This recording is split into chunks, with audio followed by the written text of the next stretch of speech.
time to take a pause from the public school ranks as we bring in Kara Pritchard for the very popular All-State Insurance Private School Roundup. Kara? Private School Roundup is brought to you by All-State Insurance. Well, Mike, we're going to start with the Bishop Gorman Crusaders as they look to stay undefeated under first-year coach Randy McFarland. The Crusaders coming off a 31-7 win over Ore City. With about 9 minutes left in the second quarter, the Wildcats lead the Crew 12-7. Raymond Ramirez fakes the handoff. He steps back, launches it straight to J.J. Jones. He runs it all the way in for a 48-yard touchdown. The score is now 19-7, but the Crew answers back.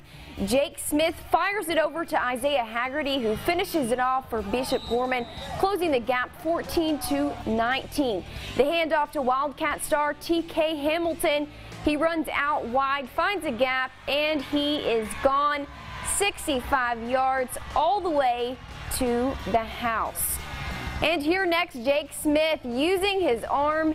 He throws it long. I had to get out of the way here. Up to Isaiah Haggerty. He catches it, runs it in for a 74-yard touchdown. Going into halftime, the Wildcats score once again, but let's take a look at that final score. Gorman is undefeated. Wascom 38, Bishop Gorman taking over 56. Meanwhile, the Grace Cougars with a big-time challenge on their hands, playing a really tough part of their non-district schedule after falling on the road at Wascom. The Cougars playing host to one of last season's 3A Division I state semifinalists in the Malakoff Tigers, and tonight Childhood Cancer Warriors led the Cougars in their run out. Now first up, Grace's Braden Stone fakes the handoff, fakes me out too, and finds Alvin Skipworth on the run. Perfect throw to lead him to the end zone for a 54-yard Cougar touchdown, an early lead for the team. But right after that, Cougars kickoff, and Adonia Dixon Thomas catches it. He runs wide right past the defense. We speed it up here because he's going to go all the way into the end zone for the Tiger touchdown. Braden Stone's keeper sets up the Cougars for this play. Uchenna Uduma blasts in from the 1-yard line to give Grace the lead. 13-6 with 8 minutes left to play in the first. Here's the final score. The Hail Mary came up short for the Cougars. They fall 47 to Malakoff 49. A great game by Grace Community. Let's go back around the loop to All Saints, where the much improved Trojans were coming off their first loss of the year last week to Alba Golden. They welcomed in Crossroads tonight for homecoming.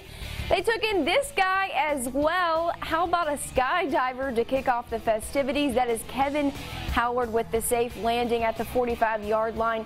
He'd wish the Trojans good luck on his way off the field. First possession for All Saints, Tanner Towns keeps it. He has a hole, and look at that speed. Towns outruns everyone to the end zone. 75-yard score to make it 7-0 Trojans. And next possession, Towns goes through the air. The lefty gets it to Jackson Jordan. He tries to get upfield, but Jordan Hooten strips him off the ball for the Bobcats. Ethan Adams recovers it for the visitors, but the All Saints defense stiffens. Jared Bradford chases down the Crossroads quarterback on the rollout, brings him down for the sack. Here's the final score. All Saints wins 21 to Crossroads 8. The Trojans are now 3-1. And Brook Hill also taking a huge win tonight against Katy St. John 23rd. The score was 42-0. And in six-man action, Longview Trinity Titans fell short to Leverett's Chapel 58-20. Now tomorrow, Longview Christian Heritage visits Westlake Academy in the Metroplex at 1 o'clock. East Texas Christian Academy hosts Henderson Full Armor also at 1 in the afternoon.